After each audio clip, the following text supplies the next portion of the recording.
Class आज के लिए हमारा टॉपिक क्लासिफिकेशन ऑफ सॉलिड्स है। बेसिकली हम इस पर बात करते हैं। पहले हमने बात की थी कि यूनिवर्सल्स क्या होते हैं और उसके अलावा हमने बात की थी कि उनको कैसे अरेंज किया जाता है। देन हम प्रॉपर्टीज़ पढ़ी थी, उसके अंदर हमने उनके क्रिस्टल के स्ट्रक्चर्स पढ़े थे। मोनोक्लिनिक होता है, ऑर्थोक्लिनिक होता है, टेट्रागोनल होता है, ट्राइक्लिनिक स्ट्रक्चर्स होते हैं। इसी तरह आज जो है हम लोग इसमें पढ़ेंगे क्लासिफिकेशन ऑफ सॉलिड्स के सॉलिड को कितनी कैटेगरीज में क्लासीफाई किया गया with respect to their molecules, ionic and metallic bonds, इन सब में इनको अरेंज किया गया। सो पहले फर्स्ट ऑफ ऑल हमने पढ़ा था कि यूनिवर्सल क्या होती है, अरेंजमेंट ऑफ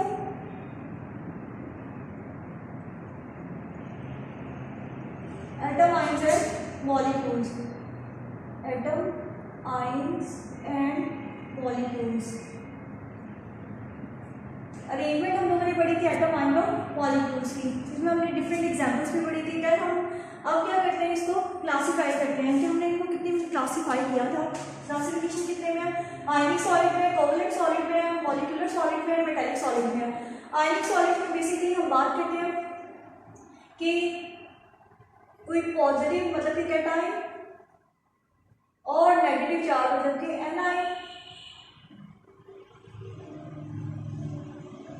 एनायन के दरमियान जो बॉन्ड होते हैं, जो इलेक्ट्रोस्टैटिक फोर्स ऑफ अट्रैक्शन आती है वो करते हैं। इसके अलावा कोवलेंट बॉन्ड में हम लोग सिंपली जो न्यूट्रल मॉलिक्यूल्स होते हैं, एक जैसे मॉलिक्यूल्स होते हैं, उनके बॉन्ड्स या उनके आपस में एक दूसरे के साथ लिंक और क्रिस्टल बनाने को कहते हैं कि हमारे पास क्या कोवलेंट सॉलिड्स हैं। न्यूट्रल मॉलिक्यूल्स की बात होती है।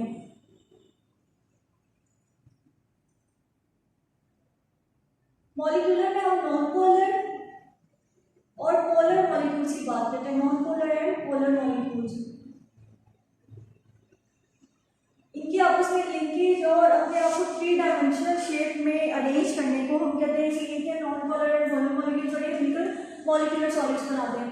मेटालिक सॉलिड्स की प्रॉपर्टीज थोड़ी सी चेंज होती है। इसमें एटम आयन मॉलिक्यूल्स जो कि अरेंज होते हैं 3 डायमेंशनल शेप में, वो क्या करते हैं, अपने इलेक्ट्रॉन को लूज कर देते हैं। इससे क्या होता है कि इलेक्ट्रॉन उनके जो आसपास सराउंडिंग में स्पेस होती है वहाँ मूव करना शुरू हो जाते हैं। इसलिए हम इसे कहते हैं कि ये क्या इलेक्ट्रॉन पूल बना देते हैं। मेटालिक सॉलिड में हमेशा इलेक्ट्रॉन पूल होता है। इसमें हमारे एल्यूमिनियम या जितने भी बेंचेस या स्टील की इक्विपमेंट्स हैं वो सारी आ जाती हैं।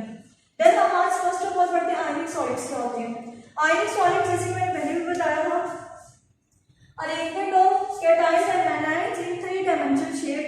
तो हम कहते हैं कि हमारे पास क्या बन जाते हैं, आयनिक सॉलिड या आयनिक क्रिस्टल्स बन जाते हैं। अगर इसकी एग्जांपल्स देखी जाती है कैटायंस एंड एनायंस की,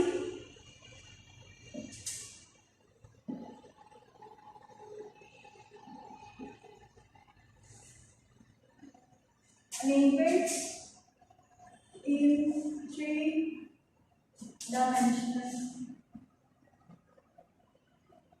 3 डायमेंशन में आ जाती है। इसके अलावा अगर हम बात करते हैं NaCl की, इसके अंदर जो एग्जांपल है, और CSF की, ये हमारे पास इसकी है KBr। ये हमारे पास सारी आयनिक की एग्जांपल्स हैं। बेसिकली एनायंस क्या होते हैं, जब उनकी इलेक्ट्रोनेगेटिविटी डिफरेंस 1.7 से ज़्यादा हो जाता है तो हमारे पास आयनिक सॉलिड बन जाते हैं। हम 1.7 को पैरामीटर के तौर पे लेते हैं। तो बस जितने भी आयनिक बॉन्ड्स होंगे, आयनिक कंपाउंड्स होंगे, वो सारे के सारे उनका क्रिस्टल जो होगा वो पॉजिटिव और नेगेटिव होगा, जिस तरह हमने प्रीवियस लेक्चर पे भी बात की थी NaCl के क्रिस्टल्स की भी। सो इस तरह से अपना क्या करेंगे, क्रिस्टल बनाना शुरू कर देंगे। अब ये एक सीक्वेंस में होते हैं। अगर एक पॉजिटिव है तो उसके सराउंडिंग में नेगेटिव चार्जेस होंगे, और नेगेटिव चार्जेस है तो उसके सराउंडिंग में सारे पॉजिटिव चार्जेस होंगे। हमेशा ऑपोजिट चार्जेस बनाएंगे, इनके अंदर इलेक्ट्रोस्टैटिक फोर्स ऑफ अट्रैक्शन आएंगी। ये दूसरे मॉलिक्यूल्स के साथ NaCl का अगर क्रिस्टल है, NaCl एक मॉलिक्यूल होगा, NaCl का दूसरा मॉलिक्यूल होगा, Na और Cl, NaCl।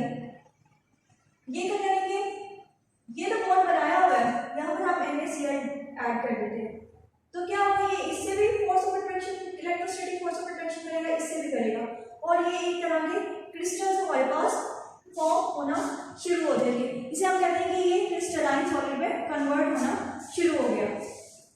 ये हमारे पास बेसिकली प्रॉपर्टीज ऑफ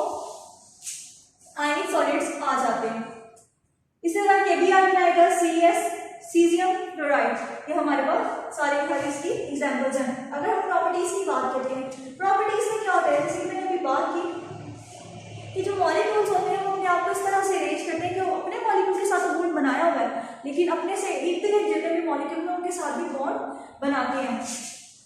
NaCl का हम क्रिस्टल ले लेते हैं, हम कहते हैं हमारे पास ये NaCl का एक क्रिस्टल है, एक यूनिट सेल है।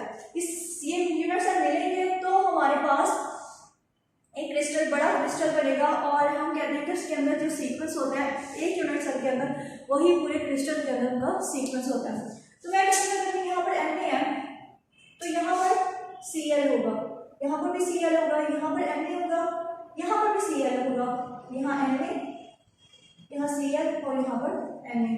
मतलब कि अगर एक Na है तो उसके साथ Cl सराउंडिंग में प्रेजेंट होंगे और अगर एक Cl है तो उसके सराउंडिंग में सारे Na प्रेजेंट होंगे। तो इस तरह से मॉलिक्यूल्स क्या होते हैं, ऑपोजिट चार्ज अपने आप को अरेंज कर लेते हैं थ्री डायमेंशनल शेप। क्योंकि ये बॉन्ड जो होते हैं इतने स्ट्रांगली बाउंडेड होते हैं, आयोनिक बॉन्ड बहुत ज़्यादा स्ट्रांगली बाउंडेड होते हैं, सो दैट ये क्या बनाते हैं, क्रिस्टलाइन सॉलिड बनाते हैं अंडर नॉर्मल कंडीशन। ये क्रिस्टलाइन होते हैं अंडर नॉर्मल कंडीशन।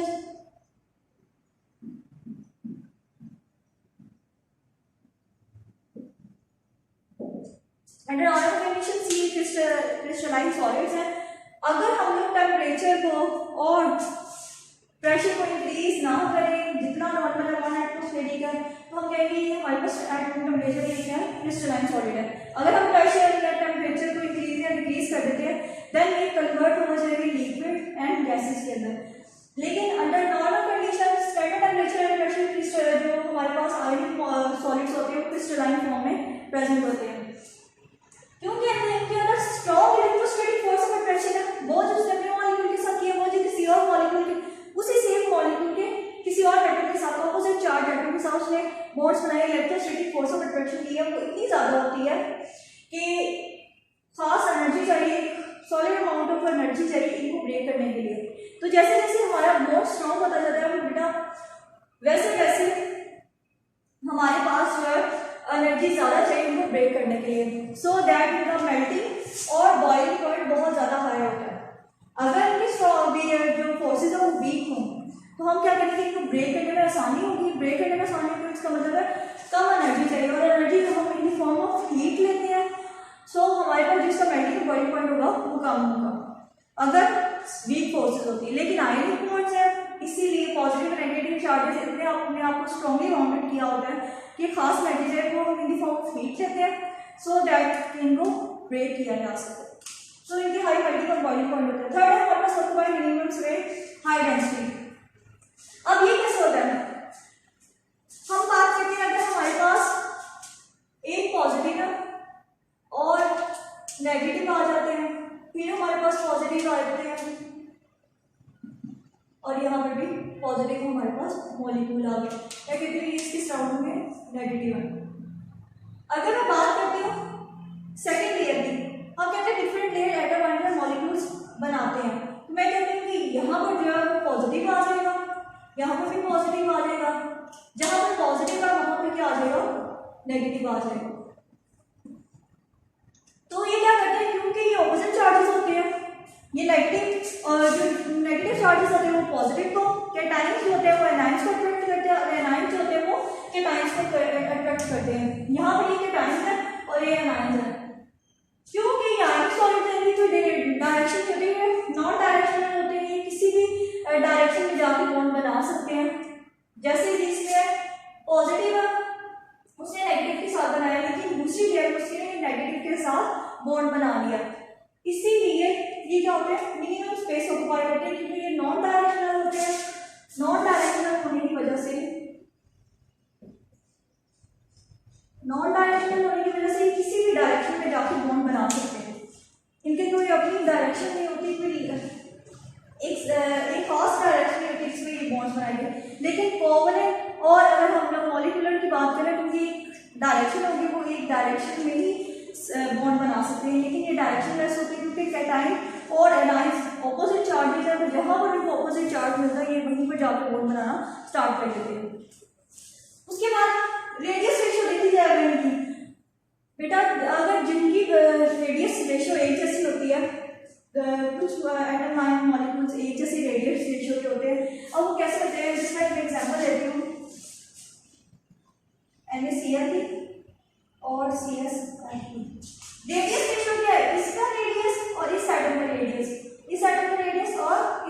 रेडियस, इनके अगर रेशियो फाइंड आउट करनी चाहिए तो हम कहते हैं अगर कि इक्वल है तो ये स्ट्रॉन्ग बॉन्ड्स होते हैं, इनकी रेडियस रेशियो पर भी डिपेंड करता है कि इनकी प्रॉपर्टीज कैसी होंगी। क्योंकि ये आयनिक है, कैटायन और एनायन की बात हो रही होती है, इसलिए हम ये कहते हैं कि ये फॉर्मूला मैस है, कि हम मॉलिक्यूलर मैस नहीं कहते, क्योंकि ये न्यूट्रल नहीं होते, ये न्यूट्रली एग्जिस्ट नहीं कर सकते, ये मॉलिक्यूल्स में एग्जिस्ट नहीं कर सकते, डिपेंड करता है। देन हम बात करते हैं फॉर्मूला मैस की। फॉर्मूला मैस में एक एटम आयन मॉलिक्यूल कभी भी सिंगल स्टेट में न्यूट्रल स्टेट में नहीं रह सकते। जो आयन और कैटायन होते हैं वो हमेशा रिएक्टिव रहते हैं। अगर हमारे पास एनायन और किसी कैटायन के साथ रिएक्ट करेगा, कैटायन है तो वो एनायन के साथ रिएक्टिव होगा, ये कभी भी न्यूट्रल स्टेट में एग्जिस्ट नहीं कर सकते, या सिंगुलर स्टेट में एग्जिस्ट नहीं कर सकते, क्योंकि ये रिएक्टिव होते हैं, ये हाईली अनस्टेबल होते हैं। जैसे हमारे पास Na है, ये पॉजिटिवली चार्ज होता है, ये कभी भी सिंगल एग्जिस्ट नहीं कर सकता, इसके साथ जब तक कोई एनायन ना लग जाए, कोई हमारे पास फॉर्मूला ना बन जाए, ये एग्जिस्ट नहीं करेगा, ये अनस्टेबल होगा, ये रिएक्टिव होगा। कंडक्शन की बात की जाए, कंडक्शन क्या होते हैं बेसिकली मॉलिक्यूल्स का या एटम्स का एक साइड से दूसरी साइड पे एनर्जी को ट्रांसफर करना। हम इसमें हीट की भी बात करते हैं, हम इसमें बात करते हैं इलेक्ट्रिसिटी की बात करते हैं कि इलेक्ट्रिसिटी कंडक्ट कर सकती हैं, या फिर हम बात करते हैं हीट के कंडक्टर से, कंडक्टर को हीट है इलेक्ट्रिसिटी। तो एक बात ये याद रखिएगा बेटा, आयनिक सॉलिड स्टेट में कभी भी गुड कंडक्टर नहीं होते हीट एंड इलेक्ट्रिसिटी के। क्यों नहीं होते?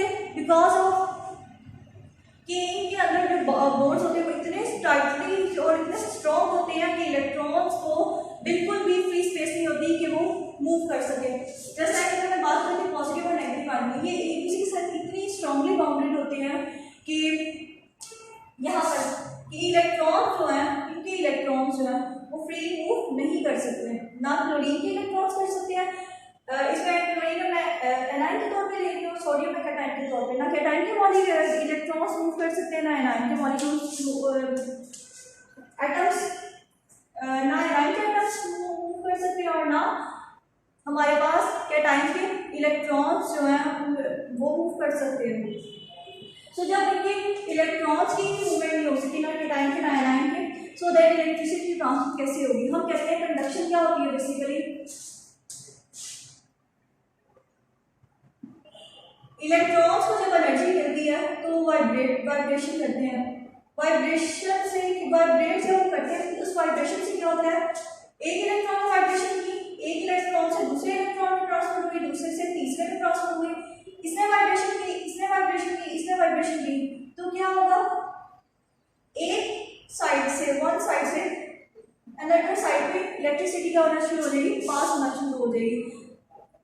लेकिन क्योंकि हम कहते हैं कि इलेक्ट्रॉन्स आयनिक सॉलिड के केस में मूव नहीं करते, इलेक्ट्रॉन्स वो स्ट्रांगली बाउंडेड होते हैं बिटवीन कैटायंस एंड एनायंस, सो हम कहते हैं कि इलेक्ट्रॉन्स मूव नहीं कर सकते। अगर वो मूव नहीं कर सकते इसका मतलब वाइब्रेशन लॉस नहीं करेंगे, इलेक्ट्रिसिटी एक साइड से दूसरी साइड पर पास नहीं हो सकती। सो दैट हम बात करते हैं कि नॉन कंडक्टर गुड कंडक्टर नहीं है, bad conductor electricity because of कि इलेक्ट्रॉन इसमें स्ट्रांगली बाउंडेड होते हैं। लेकिन ये सिर्फ सॉलिड स्टेट की बात है, अगर लिक्विड में बात करते हैं तो ये मूव करना शुरू हो जाएंगे, क्योंकि जब हम इसको लिक्विड में डिसॉल्व करेंगे देन ये फ्रीली मूव कर सकते हैं। जब फ्रीली मूव करेंगे इनके अंदर इलेक्ट्रॉन्स भी फ्री होंगे, तब ये कंडक्शन कर सकते हैं। लेकिन सॉलिड स्टेट में ये कंडक्शन नहीं करते। उसके बाद हाईली ब्रिटल है, हाईली ब्रिटल का मतलब होता है कि कितनी जल्दी ये मूव जाते हैं। तो जो आयनिक सॉलिड होते हैं वो हाईली ब्रिटल होते हैं। ऐसा क्यों होता है? मैं बात कर रही थी, ये मेरे पास एक स्ट्रक्चर है, भैया पॉजिटिव और पॉजिटिव, यहाँ पर पॉजिटिव, यहाँ पर पॉजिटिव,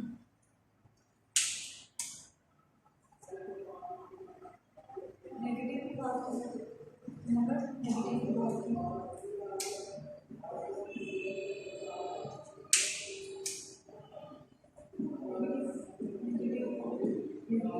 मैं ये बात करती हूँ क्योंकि लेयर्स है, इसमें एनायन और कैटायंस ऑपोजिट डायरेक्शन जो ऑपोजिट मॉलिक्यूल्स उनके साथ बॉन्ड बनाया हुआ है। हमारे पास हम कहते हैं कि ऑपोजिट चार्जेस हैं, इनमें ऑपोजिट चार्जेस हैं, एक दूसरे के साथ बॉन्ड बनाया हुआ है। तो मैं कहती हूँ कि इसके ऊपर फोर्स अप्लाई की जाए, इसके ऊपर फोर्स अप्लाई की जाए। जब फोर्स अप्लाई करेंगे तो ये क्या होंगे, ये पॉजिटिव पॉजिटिव एक साइड पे आ जाएंगे और नेगेटिव एक साइड पे आ जाएंगे, एक दूसरे के in front of each other, so that इनसे क्या होगा, उनकी जो एक सेम हमारे पास चार्जेस है वो एक दूसरे को रिपेल करेंगे, और रिपेल करने से क्या होगा, इनका एक दूसरे के साथ बॉन्ड ब्रेक हो जाएगा और हम कहेंगे कि क्रिस्टल टूट गया। तो ये इस वजह से, इस प्रॉपर्टी की वजह से ये हाईली ब्रिटल होते हैं। कि अगर जरा से फोर्स एक्सर्ट की जाए, मॉलिक्यूल्स थोड़ा सा भी एक दूसरे के जो सेम टाइप ऑफ चार्जेस है वो एक दूसरे के सामने आ जाए तो क्या होंगे, एक दूसरे को रिपेल करेंगे, पॉजिटिव पॉजिटिव और नेगेटिव नेगेटिव, और एक टाइम आएगा कि बॉन्ड ब्रेक हो जाएगा। तो हम कहते हैं कि जो हमारे पास ऑपोजिटली चार्ज पार्टिकल होते हैं, अगर उनके ऊपर थोड़ी सी फोर्स अप्लाई की जाए तो क्या होता है, वो टूट जाते हैं। और इस प्रॉपर्टी की वजह से कहा जाता है कि हाईली ब्रिटल है, क्योंकि जब सेम चार्जेस आएंगे वो एक दूसरे को रिपेल करेंगे। ऑपोजिट चार्जेस तो एक दूसरे के साथ पॉजिटिव अट्रैक्शन बना देते हैं, लेकिन नेगेटिव चार्जेस कभी भी नहीं बनाते, वो इधर नेगेटिव या सेम चार्जेस अगर नेगेटिव नेगेटिव के ऊपर आ गया, पॉजिटिव पॉजिटिव के सामने आ गया चार्जेस, तो वो एक दूसरे को रिपेल नहीं करेंगे। तो इस रिपेल करने की वजह से इनका क्या होगा कि हाईली ब्रिटल होते हैं। इसके अलावा अगर हम बात करते हैं इनकी, अगर मिनिमम स्पेस है इनके दरमियान, क्या मिनिमम स्पेस है, तो इसका मतलब इनकी डेंसिटी ज़्यादा होगी। डेंसिटी क्यों ज़्यादा होगी, क्योंकि जो आयनिक मॉलिक्यूल्स होते हैं इनके अंदर स्पेसेस ज़्यादा नहीं होती, तो एम्प्टी स्पेसेस कम होने की वजह से इनकी क्या होगी, डेंसिटी ज़्यादा होगी एज कम्पेयर टू लिक्विड या अदर मॉलिक्यूल जो कोवलेंट या मॉलिक्यूलर सॉलिड्स के, इनकी डेंसिटी होगी ज़्यादा होगी। इसके अलावा हम बात करते हैं, अगर हम बात करें कि आइसोमॉर्फिज्म है या पॉलीमॉर्फिज्म है। आइसोमॉर्फिज्म में हमने कहा था कि एक ही स्ट्रक्चर, जैसे ज़्यादा स्ट्रक्चर पॉलीमर के डिफरेंट मॉलिक्यूल्स हैं तो एक ही स्ट्रक्चर, तो हम कहते हैं कि इनके अंदर वो भी प्रॉपर्टी होगी, डिपेंड करेगा कि हमारे पास क्रिस्टल किस तरह हम करेंगे। तो ये बेसिकली हमारी क्लासिफिकेशन ऑफ सॉलिड्स है, इसमें हमने इससे पहले यूनिट सेल्स करे, देन हमने इसकी क्लासिफिकेशन की आयनिक solid, covalent, molecular, metallic solid में। देन आयनिक सॉलिड की बात की, उसकी डेफिनेशन पढ़ी थी, उसकी डेफिनेशन क्या होती है, देन एग्जांपल देखी। उसके बाद प्रॉपर्टीज देखी, सबसे पहले क्रिस्टलाइन सॉलिड की थी, एंड नॉन कंडीशन होते हैं, उसके बाद हाई पार्टिकल बॉडी पर ऑक्यूपाई मिनिमम स्पेस, उसके बाद उसकी रेडियस रेशियो देखी, formula gas, conduction, high brittle, उसकी प्रॉपर्टीज देखी, और साथ में उसका हाई डेंसिटी देखी। और जब हमने इसकी स्ट्रक्चर्स की बात की कि ये ब्रिटल क्यों होते हैं और इनकी कंडक्शन क्यों होती है और ये वाइब्रेशन क्यों करते हैं।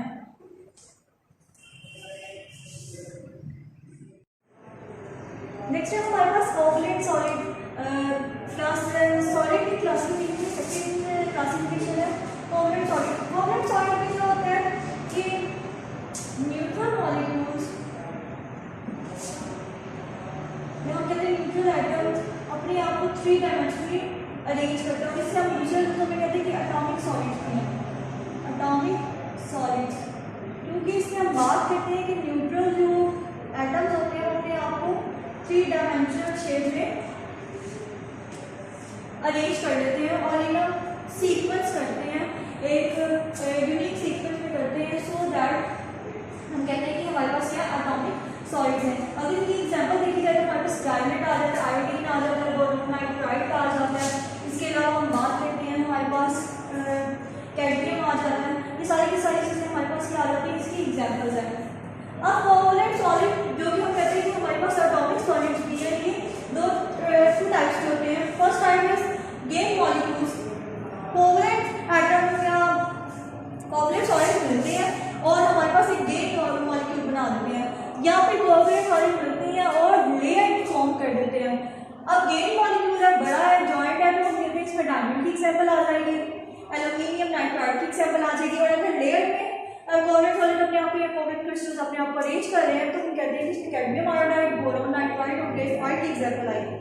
अगर हम इसकी प्रॉपर्टीज देखते हैं, फर्स्ट प्रॉपर्टी अरेंजमेंट, हम कहते हैं कि आयोनिक सॉलिड्स में रैंडमली अरेंज हुए थे, नॉन डायमेंशनल थे, लेकिन जब हम बात करते हैं कोवलेंट में हम कहते हैं कि 3 डायमेंशनल अपने आप को अरेंज इन अ सीक्वेंस,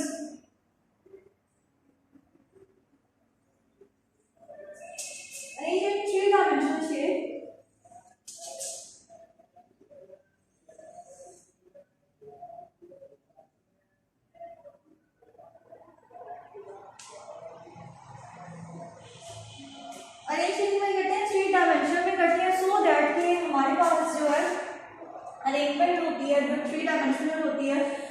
कहते हैं कि ये एक सीक्वेंस में होती है, एक खास पैटर्न में होती है, और इस पैटर्न की वजह से इनके अंदर स्पेसेस ज़्यादा होती हैं, स्पेसेस ज़्यादा होती है। और जब स्पेसेस ज़्यादा होती है तो हम कहते हैं कि ये मॉलिक्यूल्स होते हैं, लूजर होते हैं, लूज इनके बॉन्ड्स होते हैं एज कम्पेयर टू आयनिक।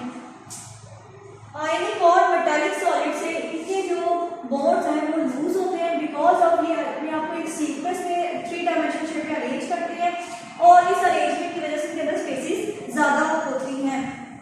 ये नॉन डायरेक्शनल नहीं होते, ये डायरेक्शनली अरेंज हो रहे होते हैं एक्स वाई और जी एक्सिस पे।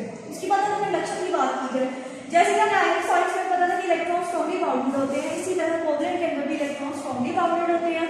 और जैसे कि हम डायमंड की बात करते हैं, diamond good example, because of कि इसके अंदर जो मॉलिक्यूल्स होते हैं वो आपको स्ट्रांगली बाउंडेड किया होता है एटम्स ने।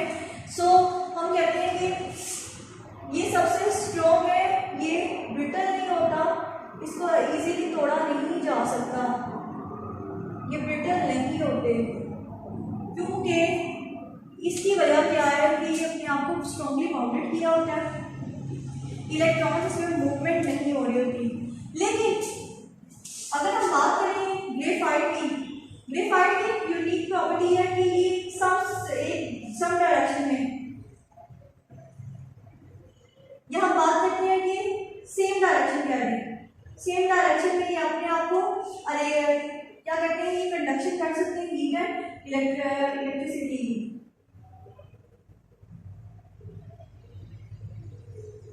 ऐसा नहीं होता है हीट एंड इलेक्ट्रिसिटी कंडक्शन कैसे हो सकती है, क्योंकि ग्रेफाइट के अंदर मॉलिक्यूल जो एटम के दरमियान में इलेक्ट्रॉन्स होते हैं वो एक डायरेक्शन में, सेम डायरेक्शन में वो क्या करते हैं, इलेक्ट्रॉन्स प्रेजेंट होते हैं जो फ्रीली मूव कर रहे होते हैं। तो अगर हम किसी खास डायरेक्शन में इसको इलेक्ट्रिसिटी या हीट प्रोवाइड करें तो ये इलेक्ट्रिसिटी जो ग्रेफाइट है ये कंडक्ट करता है इलेक्ट्रिसिटी को भी और हीट को भी। तो हम कहते हैं कि जो सारे कोवलेंट बॉन्ड्स होते हैं, सॉलिड्स होते हैं, वो नॉन कंडक्टर होते हैं, बैक कंडक्टर होते हैं हीट एंड इलेक्ट्रिसिटी। लेकिन ग्रेफाइट की यूनिक प्रॉपर्टी है कि ये क्या कहते हैं, सब सेम डायरेक्शन में, किसी एक डायरेक्शन में, क्योंकि इलेक्ट्रॉन्स जो है कार्बन कार्बन के दरमियान फ्रीली मूव कर रहे होते हैं।